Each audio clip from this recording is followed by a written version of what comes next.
3개월 동안 교회 학교가 모이지 못했습니다. 영상으로 아이들도 예배를 드렸는데 각 부서에 맞게 오늘 교회 학교가 다 새롭게 예배가 이루어지고 있습니다. 많은 학생들은 오지 않으리라 생각은 하지만은 우리가 예배의 대열에 함께 한다는 걸 여러분 기억하시고, 또 부모님들 또 일부에 오면 같이 어른들은 일부 예배와 아이들은 일부 예배에 참여할 수 있습니다. 어른들이 2부 예배 오시면 또 2부 예배에 같은 시간대에 우리 교회 학교가 다 영유아부, 유치부, 또 아동부 이루어지는 거 기억하시고 예배하는데 우리 마음을 좀 다했으면 좋겠다, 이런 생각이 듭니다. 여기까지 광고의 말씀이었습니다. 기독교인들이 지키는 절기 가운데, 전 세계가 특별히 우리 한국이 지키는 절기 가운데 중요한 3가지 절기가 있습니다. 첫째는 12월 25일 성탄절입니다. 주님이 이 땅에 오신, 구세주가 오시고 메시아가 오신 구원의 날, 기쁨의 날 성탄절이 있습니다. 두 번째는 부활절입니다. 주님께서 부활하신 그날 새로운 소망과 희망을 안겨준 날입니다. 부활주일은 매년마다 좀 틀립니다. 춘분이 지난 보름이 뜨는 달 그 다음 주가 이런 부활주일로 정하게 됩니다. 춘분이 지난 보름달이 뜨는 날이 올해는 4월 7일이었습니다. 그렇기 때문에 4월 12일이 2020년에는 부활주일이었습니다. 그때부터 50일이 지난 오순절, 성령 강림주일, 이 3가지 절기가 기독교인들이 다 지키는 절기입니다. 성탄절, 부활절, 또 성령 강림으로 인해서 교회가 탄생을 하게 됩니다. 이 3가지 절기의 특징은 전부 다 하나님의 구원의 역사와 관계가 있습니다. 그 외에 맥주절도 있고 추수감사주일도 있고 여러 가지 절기들이 있지만은 우리가 생각하는 건 구원과 관계된 주님이 이 땅에 오신 성탄절, 우리의 죄를 다 도말하시고 십자가를 지시고 3일 만에 부활하셔서 산 소망을 주신 부활절, 성령이 임함으로 말미암아 교회가 탄생하고 하나님의 말씀이 증거하는데 역동성을 갖게 된 성령 강림 주일이 크게 3대 절기로 우리가 지키고 있습니다. 인류를 구원하기 위해서는 하나님의 계획을 갖고 그것을 실행하신 분이 이 땅에 오셨고 십자가를 지셨고 부활하셨고, 그래서 성탄절과 부활절이고, 이 구원을 확증시키고 내 것으로 깨닫게 하고 믿게 하고 영접하게 하시는 성령의 사역이 중요합니다. 그래서 성령 강림 주일에서 우리로 하여금 예수님께로 인도하고 구원을 완성케 하시는 성령 강림 주일이 중요한 것입니다. 지난 주일날 저희들이 성령 강림 주일을 지켰어요. 아주 중요한 절기를 우리가 지킨 것입니다. 하나님께서 이 땅에 예수님을 보내주신 그날, 그런데 이 땅에 예수님이 오셨을 때 어떤 현상이 벌어졌는가? 유대인 땅에 왔을 때 유대인들이 예수님을 거부합니다.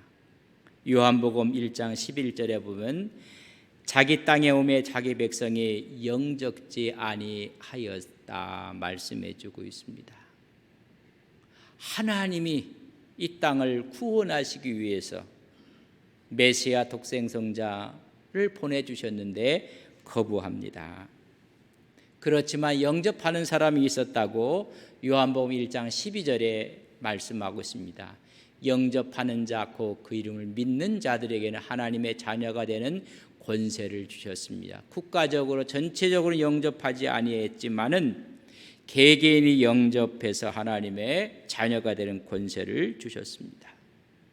그렇지만 전반적인 흐름이 예수님을 거부했습니다.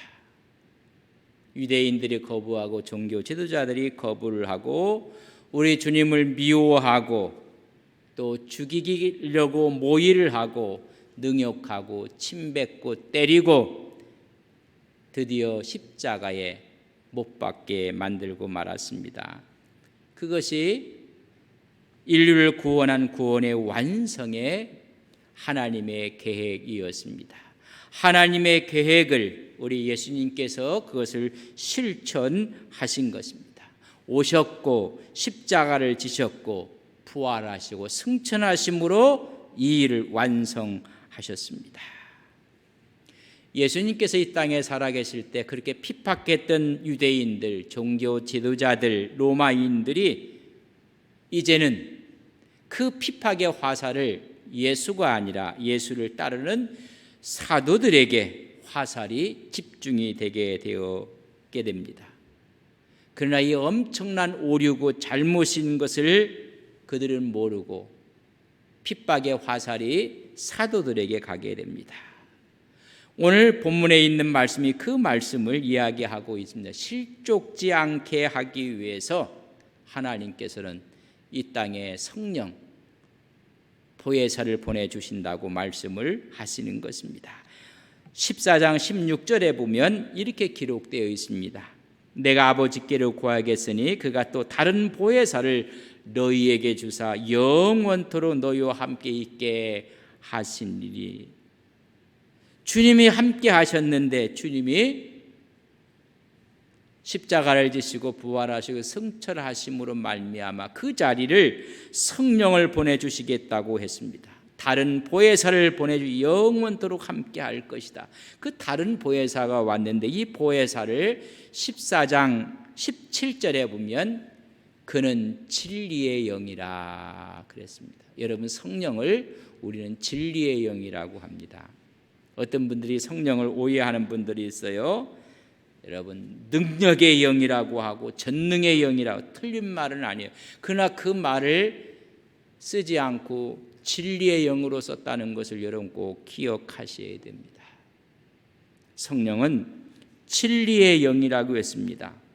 능력의 영, 전능의 영, 불의 영 이렇게 기록하지 않았습니다. 진리의 영이라고 했고, 우리 예수님이 스스로 본인을 가리켜서 말씀할 때 요한복음 14장 6절에 보면 이렇게 기록하고 있습니다. 예수께서 이르시되 내가 곧 길이요 진리요 생명의 진리라고 했습니다. 그렇다면 성령은 진리의 영이고 예수님은 자기를 진리라고 얘기했습니다. 다시 말하면 성령은 예수의 영이라는 것입니다. 예수의 영이고 나의 영이고 진리의 영이라는 것입니다. 그 진리의 영이 우리 주님께서 이 땅에 보내셨다는 것입니다. 14장 요한복음 26절에 보면 내가 아버지께로부터 너희에게 보낼 보혜사 곧 아버지께로부터 나오시는 진리의 성령이 오실 때에 그가 나를 증언할 것이요 라고 말씀해 주고 있는 것입니다. 내 이름으로 보내실 성령이라고 분명히 말씀해 주고 있습니다. 요한복음 14장 26절에 있는 말씀입니다. 내 이름으로 보내실 성령, 여러분 주님의 이름으로 오신 영이라는 것입니다. 그렇다면 이 땅에 누가 계셔야 되면 우리 예수님이 계셔야 되는데 예수님께서 승천하시면서 예수님이 이 땅에 새로운 영 성령을 보내주셨습니다. 그 성령은 나의 영, 예수의 영이라고 했습니다. 그러면 이 성령의 역할이 무엇일까? 한 나라를 다스리는 대통령이 있습니다. 대통령은 모든 통치와 외교와 국방과 모든 것을 관할합니다. 그 중에 특별히 외교를 한번 생각해 보면 다른 나라에 가서 외교를 할 때 대통령이 직접 가셔야 됩니다. 그런데 많은 나라에 다 갈 수가 없어요. 그래서 대통령의 권한을 대신할 수 있는 사람을 보냅니다. 특사도 보내기도 하고 주둔하는 대사들을 보내게 됩니다. 다른 나라에 다 가서 외교할 수가 없습니다. 대통령의 이름으로 대사를 파송합니다. 여러분, 대사들은 정말 똑똑한 사람들입니다. 여러분 혹시 뭐 주중대사, 주미대사 이런 분들의 프로필을 보면 이야, 뭐 대단한 공부가 보통 공부한 게 아니고 학위가 있고 힘이 있고 똑똑하고 그래요. 그 똑똑한 대사들이 가서 자기 말을 합니까? 아니면 본국의 훈령을 받아서 대통령의 생각을 갖고 이야기하십니까? 대사들이 똑똑한데요. 외국어를 한두 개 하는 게 아니에요. 자기가 똑똑하다고 해서, 자기가 지혜롭다고 해서 자기 말하는 게 아니에요. 본국의 훈령을 받고 여러분 대통령이 하고 싶은 말을 대신하는 사람들입니다. 성령도 능력이 많아요. 자체적으로 성령의 능력이 있는 것입니다. 그렇다고 해서 성령이 자기 능력의 이야기를 하는 게 아니에요. 나를 보내신 주님의 일을, 주님의 말을 하는 게 성령의 역사라는 것을 아셔야 됩니다. 내 이름으로 보내실 성령, 그렇기 때문에 성령이 이 땅에 오서 하는 것은 예수의 일을 하는 거예요. 이 땅에 주님의 일을 완성시키는 일을 하는 게 성령의 일이랍니다. 예수님의 이름으로 오신 분, 예수님께서 이루고자 했던 그 일, 구원을 완성하는 증인으로 오시는 것입니다.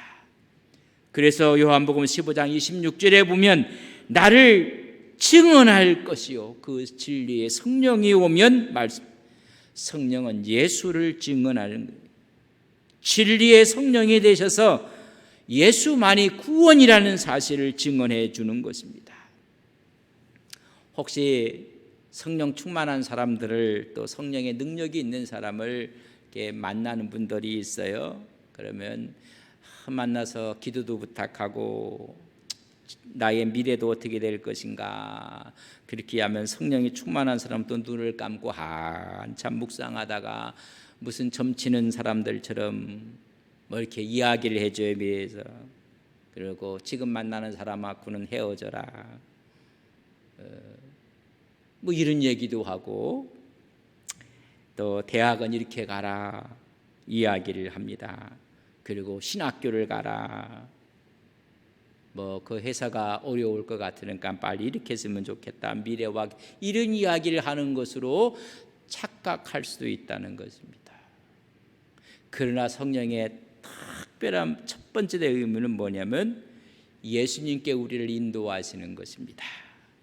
예수님을 증언하시는 것이 성령의 역할의 첫 번째입니다. 대사들이 자기가 여러분 많은 실력을 갖고 있고 자체적으로 똑똑하고 자체적으로 힘이 있고 능력이 있어도 자기 말하는 게 아니에요. 성령도 능력이 있어요. 그러나 성령의 역할 가운데 이것이 빠지면 안 되는 것이 뭐냐면 예수님을 증거하는 거예요. 예수님을 드러내는 것이고 우리를 예수님께 인도하시는 것입니다. 성령이 오면 너희들이 권능을 받는다고 했어요. 근데 그 권능이 뭐예요? 예루살렘과 유다와 사마리아와 땅 끝까지 이르러 내 증인되는 능력인 것입니다. 그래서 하면 성령께서 하시는 일이 뭐냐면 예수가 메시아여 구세주여 영원한 하나님인 것을 말씀해 주는 것입니다. 이렇게 성령께서 오셔서 이 일을 너희들이 감당할 때 너희들에게 일어날 일은 핍박이 있다는 것을 미리 말씀해 주고 있는 본문이 오늘에 있는 본문의 말씀입니다. 예수님을 핍박했던 사람들이 예수의 제자들을 핍박 안 할 수가 없습니다. 더 큰 어려움이 있을 것인 것을 말해주고 있습니다.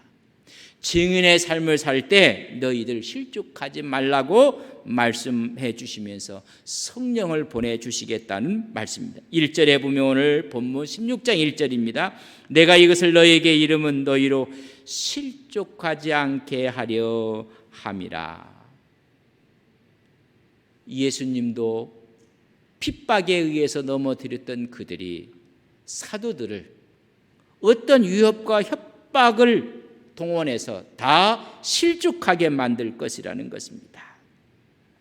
실족이라는 이야기는 스칸달리조라는 단어를 썼는데 이 단어는 주님을 부인하는 행위를 말합니다.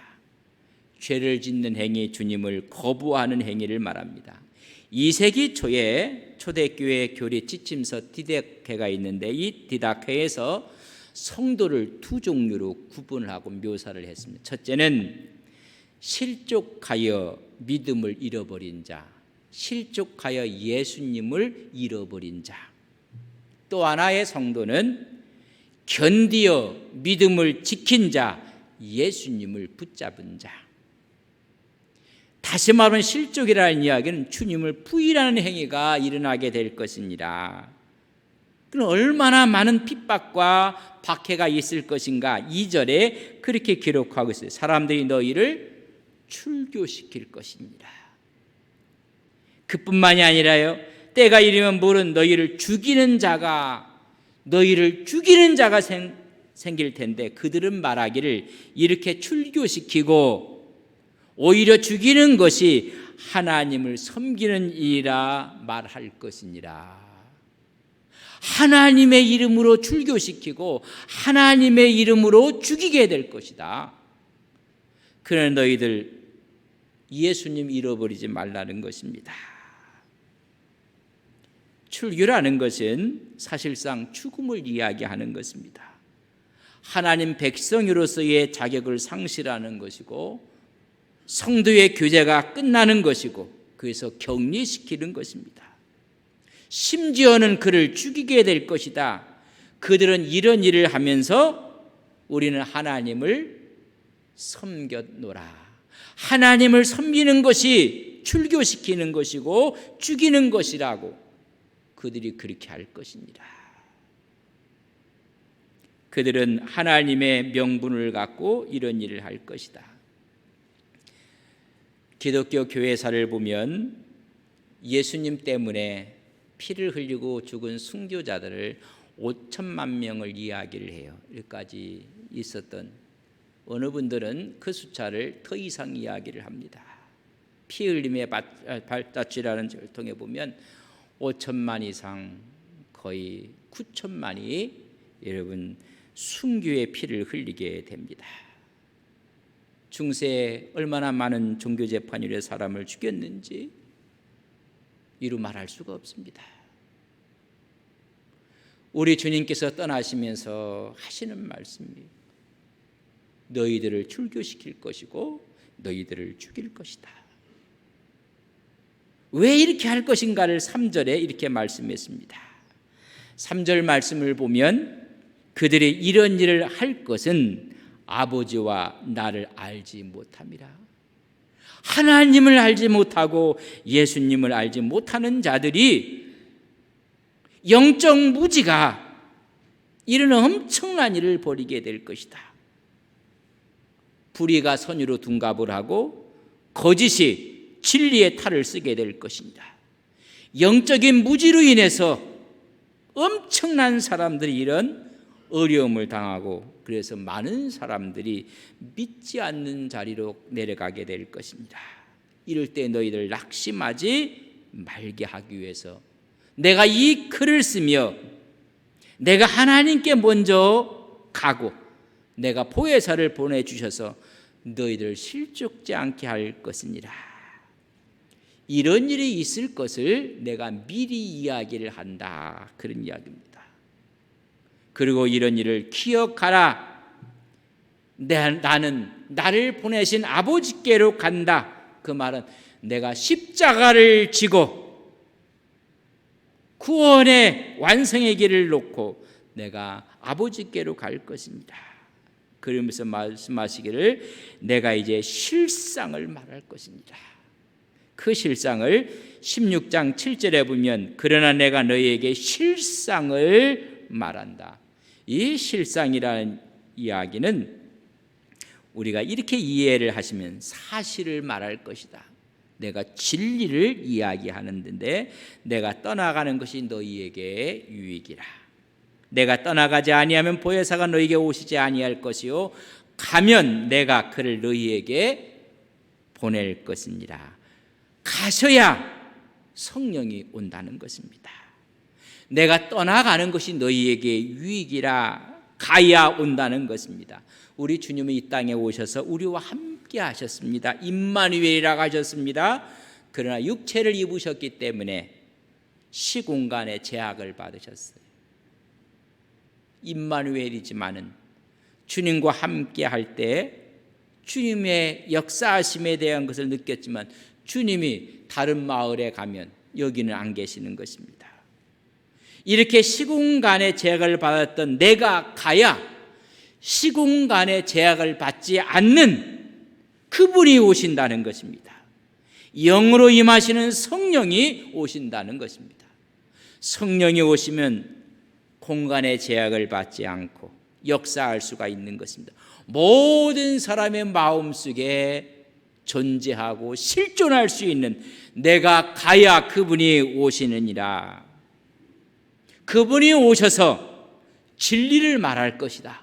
사실을 말하는데 그것이 오늘 8절에 보면 하나로 말씀하고 9절, 10절, 11절에 각각 말씀하고 있습니다. 성령이 오시면 8절에 보면 그가 와서 죄에 대해서, 의에 대해서, 심판에 대해서 세상을 책망할 것입니다. 이 책망이라는 이야기를 이제까지 모든 사람들의 신학자들이 이렇게 해석을 했어요. 양심의 가책을 느끼게 할 것이다. 주관적인 깨달음을 갖게 될 것이다. 죄에 대해서, 의에 대해서, 심판에 대해서 양심의 가책을 받게 될 것이다. 그러나 오늘날 와서 많은 신학자들은 이야기합니다. 이것을 엘렌코라는 단어를 썼는데 깨닫게 하는 것이 아니라 입증할 것이다. 죄가 뭐다? 의는 이런 것이다. 심판은 이것이라고 깨닫게 하는 것이 아니라 아예 입증할 것이다. 그렇게 하나님께서 판결을 하실 것이라 그런 말씀. 죄가 뭔지, 의가 뭔지, 심판이 뭔지를 깨닫게 하는 것이 아니라 드러나게 한다는 것입니다. 그 사실을 입증한다, 객관적으로 유죄 판결을 한다는 엘렌코의 단어를 쓰고 있습니다. 그럼 죄가 뭔가를 9절에 얘기합니다. 죄에 대하라 하면 그들이 나를 믿지 않는 것이 죄다. 그렇게 입증하는 것, 깨닫게 하는 것이고 생각나게 하는 것이고 이런 주관자는 아예 그렇게 하나님께서 선고하시듯이 여러분 죄는 예수를 믿지 않는 게 죄입니다. 많은 사람들이 죄가 있기 때문에 천국에 못 가는 줄 착각하고 있어요. 예수님을 믿지 않기 때문에. 이로 우리가 문제가 생기는 것입니다. 예수를 믿지 않는 것이 죄입니다. 우리가 남의 것을 훔치고 도둑질하고 이것도 죄지만 성경에는 믿지 않는 걸 죄라고 합니다. 두 번째는 의에 대하라 함은 내가 아버지께로 가니 너희가 나를 다시 보지 못함이라. 두 번째 해석이 항상 걸림돌이 됩니다. 세 번째 심판에 대한 세상 임금들, 세상의 사탄의 세력이 심판받은 것도 이해가 가는데 두 번째 의에 대하라 하면 내가 아버지께로 가니 내가 다시 나를 보지 못하는 것이 의다. 그런 말입니다. 내가 이 세상에 있지 않고 갔다는 이야기는 누가 왔다는 이야기예요? 대신 성령이 이 땅에 계시다는 것입니다. 나는 아버지께로 갔고 아버지 우편에 앉아 있고 누가 왔어요? 성령이 오셨다는 것이 그게 예수님에 대한 의다. 그런 얘기예요. 여러분 보세요. 예수님을 죄인으로 몰고 갔어요. 의롭지 않은 분으로 몰고 갔어요. 유대인들이 세운 죄가 사실이었다면 하나님이 죄인을 받을 수가 없어요. 그러나 우리 주님께서 십자가의 죽으심으로 하나님 우편에 앉아 계시는 거예요. 그 말은 죄가 없다는 것입니다. 하나님이 예수님을 의로 받아주셨다는 증거란 말이죠. 그래서 지금은 내가 없고 지금은 누가 있다? 성령이 있다는 것을 지금 말씀해 주고 있습니다. 여러분 잘 기억하십시오.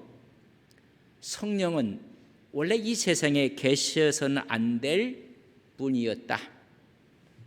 이 세상에 계셔야 할 분은 예수님이었어요. 왜?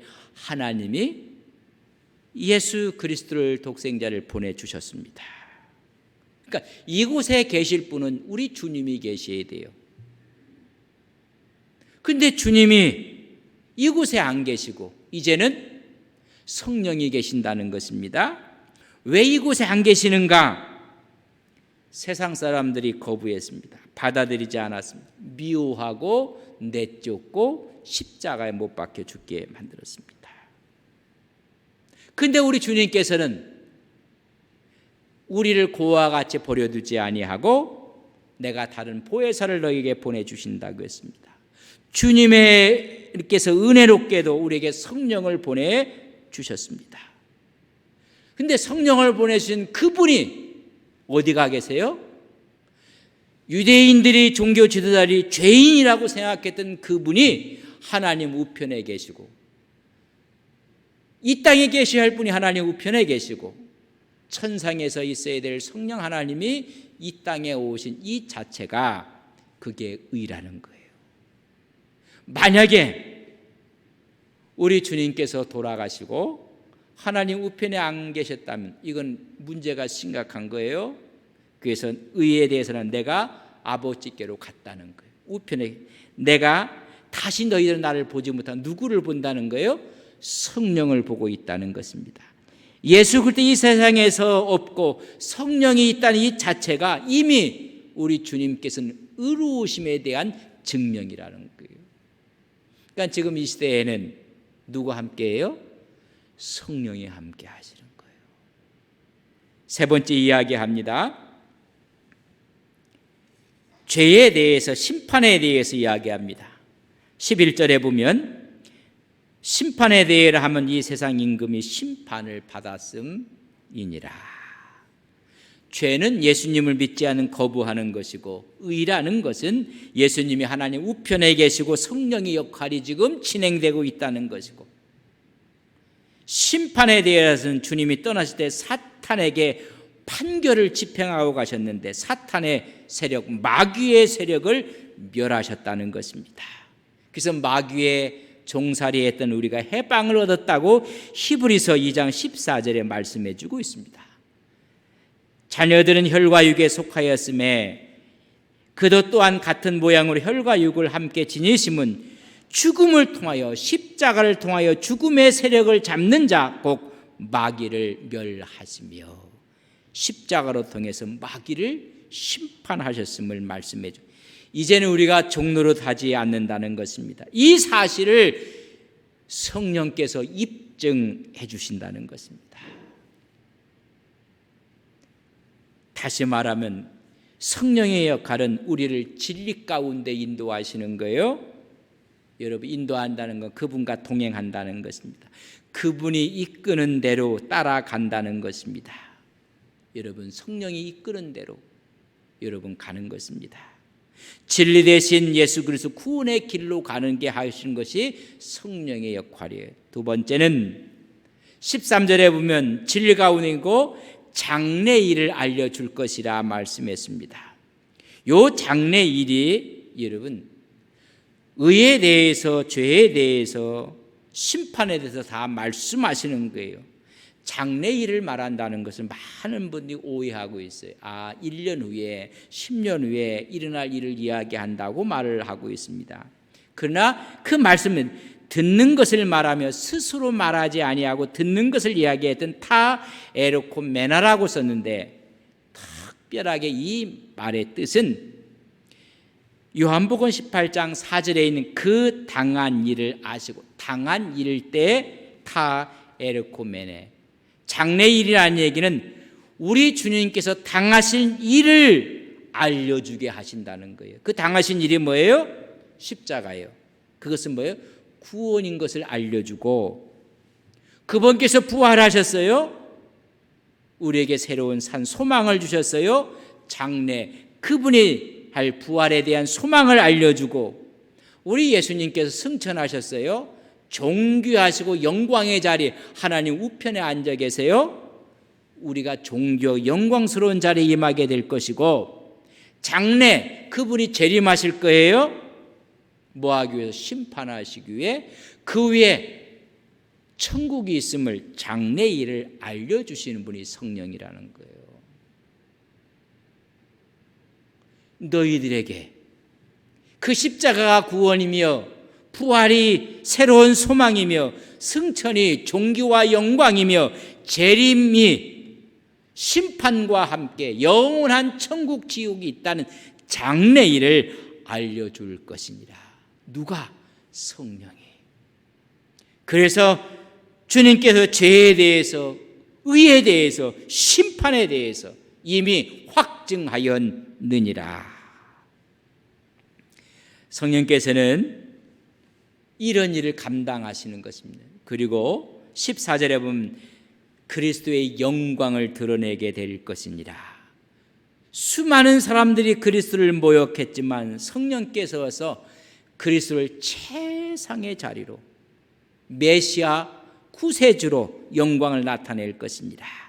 요한복음 17장 4절에 보면 우리 주님이 이 땅에 오신 이유에 대해서 말씀하고 있습니다. 아버지께서 내게 하라고 주신 일을 내가 이루어 아버지를 이 세상에서 영화롭게 하셨사오니. 우리 주님께서 오셔서 누구를 영화롭게 했어요? 여러분, 성부 하나님을 영화롭게 했어요. 이제 성자 하나님이 성령을 보내 그 성령 하나님 누구를 영화롭게 해요? 성자 하나님을 영화롭게 하신다. 성부 하나님이 성자 하나님을 이 땅에 보내셔서 구원을 실행하셨어요. 이제 성자 하나님이 성령 하나님을 보내셔서 그것을 우리에게 확증하시고 우리 마음속에 인을 치게 만드신 것입니다. 그 성령 하나님이 성자 하나님의 영광을 드러내고 성자 하나님은 성령 하나님의 영광을 드러내는 이 모습을 우리에게 말씀해 주고 있는 것입니다. 그러면서 너희들이 내가 가면 이 성령이 와서 이 일을 감당하게 할 것이니라. 다시 말하면 너희를 진리 가운데 인도할 것이니라. 진리와 함께 동행하여야 하느니라. 두 번째는 장래일, 십자가와 부활과 승천과 재림과 심판에 대한 장래일을 너희들 알게 할 것이니라. 그리고 그분이 나를 영화롭게 드러내게 될 것이니라. 여러분, 성령이 하시는 일이란 말이죠. 그 성령께서 역사하실 때 늘 우리는 진리 가운데 행할 수가 있어요. 그러나 주님의 십자가와 부활과 승천과 재림과 천국의 삶이 있기 때문에 기뻐하며 감사하며 주의 평안 가운데 살게 되며 그 삶이 누구의 영광을 드러내요? 주님의 영광을 드러내는 것입니다. 오늘 우리 온 교회가 주님의 영광을 드러내시는 귀한 종들이 되시기를 주님의 이름으로 간절히 바랍니다. 우리 다 자리에 일어서시겠습니다. 성령의 역할은 이 땅에 오셔서 우리를 진리 가운데 인도하시고 장래일을 이야기하며 하나님의 영광을 드러낼 때 거기에 하나님의 은혜와 축복이 있음을 깨닫게 하옵소서. 기도하면서 우리 안에 거하시는 성령이 있음을 깨닫게 하옵소서. 내 안에 성령이 역사하심을 알게 하옵소서. 성령의 충만함이 우리 심령 가운데 임하게 하옵소서. 함께 기도하시겠습니다.